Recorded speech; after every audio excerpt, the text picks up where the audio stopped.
Good morning दोस्तों। आज हम आरबीआई की मॉनेटरी पॉलिसी 2001 के बारे में देखेंगे।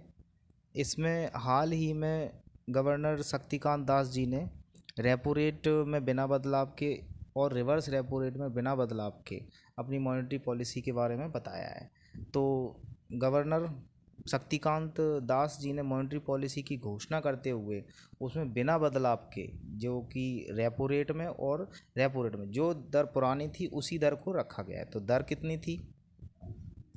जो पुरानी दर है या अभी जो प्रेजेंट की बात करें, प्रेजेंट की जो दर है वो 4% है। रेपो रेट है 4%।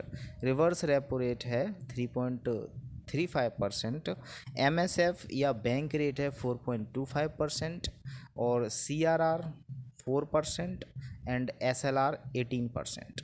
अब एक एक करके इनको हम समझ लेते हैं, क्योंकि ये इम्पोर्टेंट है हर एग्ज़ाम्स के लिए। चाहे आप बैंक का एग्ज़ाम लें, एसएससी का एग्ज़ाम लें, या कोई भी एग्ज़ाम, कॉम्पिटिटिव एग्ज़ाम, सभी के लिए इम्पोर्टेंट है। ये आपको सभी जितनी भी दरें हैं इनको आपको याद होना चाहिए। ठीक है, तो सबसे पहले रेपो रेट। रेपो रेट क्या होती है? अगर बिल्कुल सिंपल भाषा में समझने की कोशिश करेंगे, बिल्कुल सिंपल, जितनी जितनी सिंपल हो सके।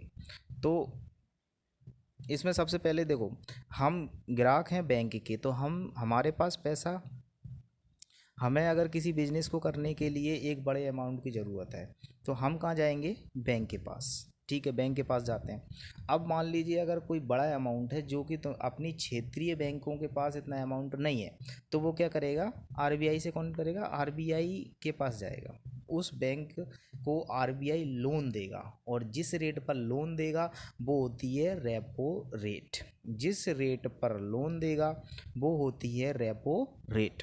ठीक है, यानी इसका मतलब है कि आरबीआई को जो ब्याज दर मिलेगी, बैंक से आरबीआई को जो ब्याज मिलेगा वो रेपो रेट पर ही मिलेगा।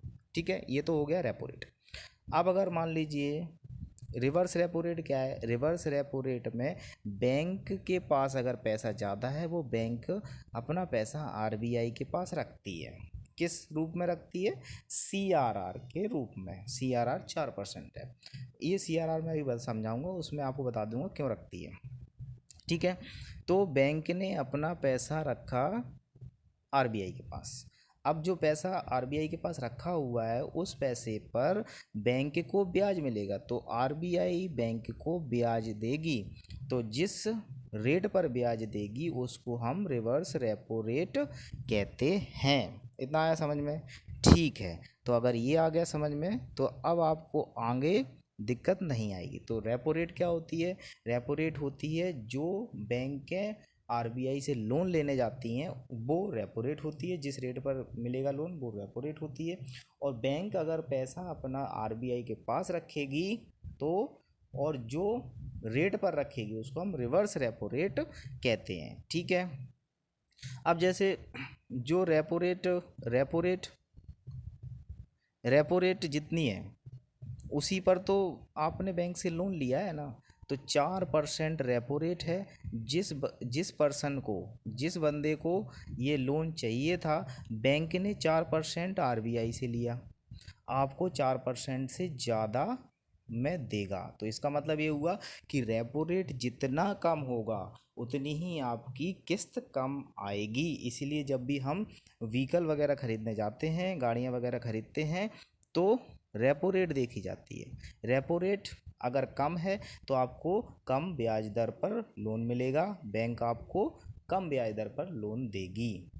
ठीक है, इतना है सिंपल तरीका समझने का। ठीक है, नेक्स्ट है सी आर आर। ठीक है, इसको भी देख लेते हैं। सी आर आर होता है कि अगर मान लीजिए कोई पर्सन पैसा अपना जमा करता है बैंक में। ठीक है, आप गए, आपने 1000 रुपीज़ थे आपके पास, आपने बैंक को जमा कर दिए। अब आपने बैंक को जमा तो किए हैं पैसे, लेकिन बैंक आपका 1000 पूरा नहीं रख पाएगा। वो जो आरबीआई की कुछ पॉलिसीज़ हैं उसके आधार पर आपको सीआरआर यानी कि कैश रिज़र्व रेशियो जो है वो बैंक को देना पड़ेगा। अभी कितना है 4%, तो 4%, 1,000 का 4%, 40 रुपये। 1,000 का 4% यानी कि 40 रुपये आपको आरबीआई को रखना पड़ेगा, यानी कि बैंक को देना पड़ेगा। ठीक है, बाकी के 960 रुपये बैंक रखेगी, और इसमें से भी आपको अभी देना पड़ेगा एसएलआर। ठीक है, इसको अगर हम ऐसा कहें कि ये रखते क्यों हैं, वो इसलिए रखा जाता है कि अगर मान लीजिए कोई कंपनी है, कंपनी ने अगर एक बड़ा अमाउंट रखा हुआ है बैंक के पास, और किसी दिन बैंक कहे कि हमारे पास पैसा नहीं है, तो बैंक अगर बैंकरप्ट हो जाए या फिर किसी तरीके से बैंक आपको धोखा दे दे, तो आरबीआई का ये फ़र्ज है कि जो भी सीआरआर है उसका कुछ अमाउंट आपको आपके पैसा लौटाने में वापस करेगा। ये तो हो गया कैश रिजर्व रेशियो, इसलिए कैश रिजर्व रेशियो रखा जाता है। ठीक है,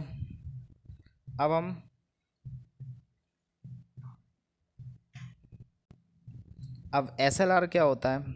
एसएलआर मान लीजिए अगर कोई व्यक्ति है, कोई व्यक्ति, ये इंपॉर्टेंट टर्म्स है सारे जितने भी मैं बता रहा हूँ, repo rate, reverse repo rate, CRR, SLR, सभी एग्ज़ाम्स में पूछे जाते हैं। तो एसएलआर क्या होगा, एसएलआर में अगर कोई व्यक्ति अपनी पैसा यानी अपना डिपॉजिट जमा करने जाता है बैंक के पास, तो बैंक 1000 में से अगर एसएलआर 20% है, अभी 18% है, तो 20% है, तो 20% गवर्नमेंट के पास रखना पड़ता है, गवर्नमेंट के पास रखना पड़ता है, जिससे अगर मान लीजिए बैंक एकदम से अगर एक एक बार में बहुत सारे कस्टमर पैसे मांगने आ जाते हैं, तो इस वजह से बैंक में कोई भी गड़बड़ ना हो।